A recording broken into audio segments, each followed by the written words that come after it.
Sequence and series का ये सवाल जेईई एडवांस 2007 के पेपर नंबर 2 में पूछा गया था। ठीक है, तो पैराग्राफ बेस्ड क्वेश्चंस है। ठीक है, तो देखते हैं क्या बोल रहा है। पैराग्राफ पढ़ते हैं सबसे पहले। A1 G1 H1 denote arithmetic geometric and harmonic mean. तो AM GM HM बोला है भाई A1 G1 H1 को, और फिर बोल रहा है कि किसका भाई AM GM HM है भाई, टू डिस्टिंक्ट पॉजिटिव नंबर्स। ठीक है, कोई भी दो पॉजिटिव नंबर है जिसका अपन ने AM GM HM निकाल लिया, उसको हमने A1 H1 A1 G1 H1 करके लिख दिया। फिर उसके बाद बोला है for n greater than equal to 2 AN-1 HN-1 has arithmetic geometric mean harmonic mean as AN GN HN। अच्छा, क्वेश्चन को समझो।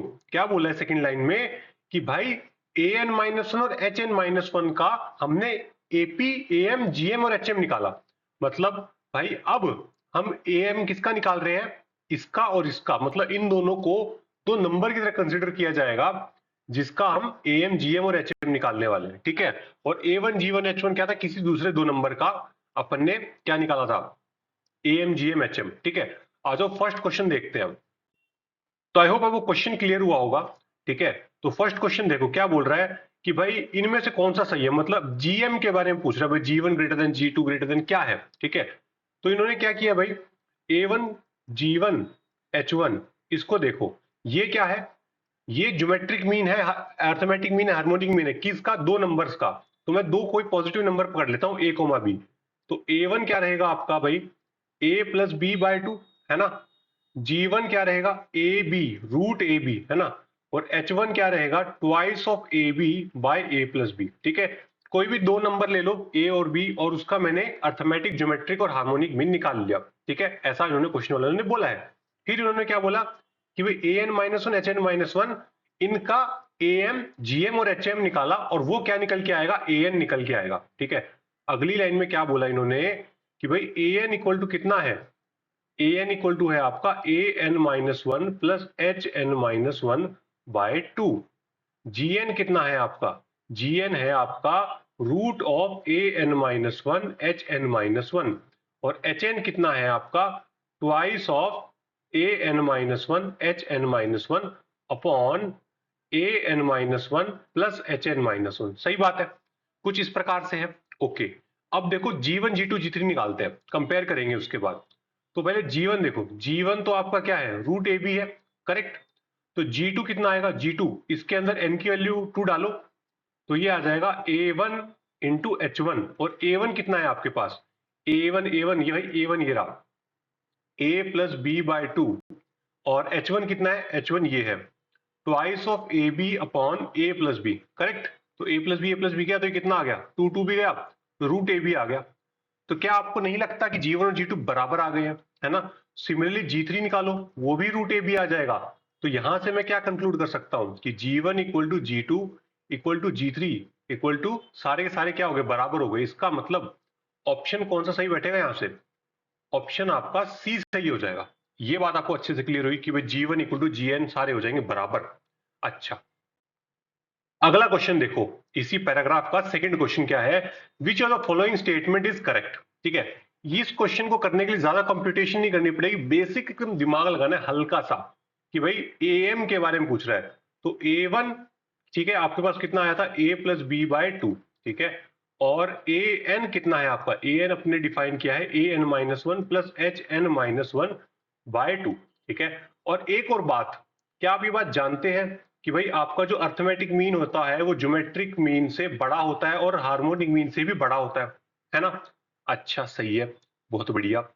तो अच्छा, ऐसा समझो कि मान लो आपके पास एक नंबर A है और एक नंबर B है।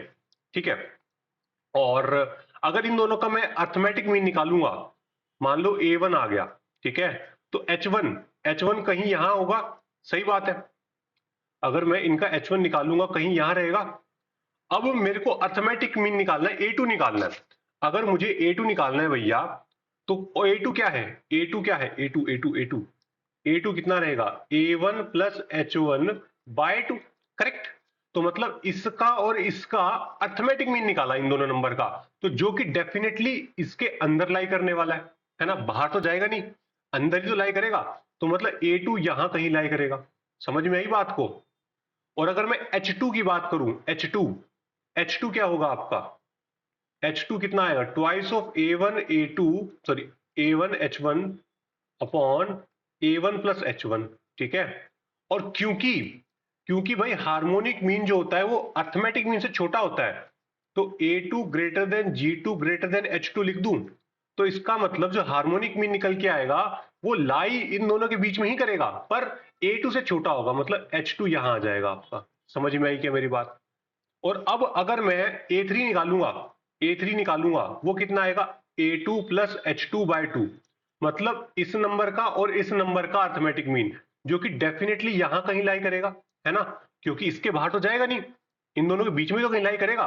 तो क्या मैं ऐसा बोल दूं कि जो A1 है वो आपका बड़ा है, A2 उससे छोटा है, A3 उससे छोटा है, और इस तरीके से ये छोटा होता चला जाएगा। तो इसका मतलब ऑप्शन ए क्या हो जाएगा आपका, सही हो जाएगा। समझ में आई क्या मेरी बात। चलो अगले क्वेश्चन पे। क्वेश्चन नंबर 3 क्या बोल रहा है भाई, हार्मोनिक मीन कंपेयर करने को बोल रहा है। तो एक तरीके से देखा जाए तो आंसर अपन ऑलरेडी निकाल चुके हैं इसका, लेकिन फिर से एक बार बता देता हूं, पीछे ही निकाला है जस्ट। मान लो ये ए है, ये बी है। अपनी बात हो गई थी कि भाई ये H1 है और ये A1 है, क्योंकि हार्मोनिक मीन छोटा होता है अर्थमेटिक मीन से, और इन दोनों का जब मैं अर्थमेटिक मीन निकालूंगा A2, तो इसके अंदर लाई करेगा, और H2 यहां कहीं लाई करेगा। क्यों, क्योंकि भाई arithmetic mean is always greater than equal to H2, और क्योंकि डिस्टिंक्ट नंबर बोले हैं तो इक्वालिटी की बात ही नहीं उठती यहाँ पे, ठीक है। सबसे बड़ी बात है डिस्टिंक्ट बोला हुआ है तो इक्वालिटी की बात ही नहीं है। और मैं H3 निकालूंगा तो H3 डेफिनेटली यहां कहीं लाई करेगा। तो क्या आप देख पा रहे हैं नंबर लाइन के ऊपर कि जो आपका H1 है वो H2 से छोटा है, जो H3 है वो H2 से बड़ा है, ऐसे करके ये पूरे का पूरे बनते चली जाएगी। तो बोलो भाई क्या ऑप्शन बी सही होता हुआ नजर आ रहा है क्या, है ना। तो देखा जाए तो क्वेश्चन बड़ा सरल सा था, ठीक है, डुएबल था। तो ऑप्शन इसका क्या हो जाएगा, थर्ड का बी हो जाएगा। सिंपल क्वेश्चन था, AM GM और HM के ऊपर आपका ये, ठीक है।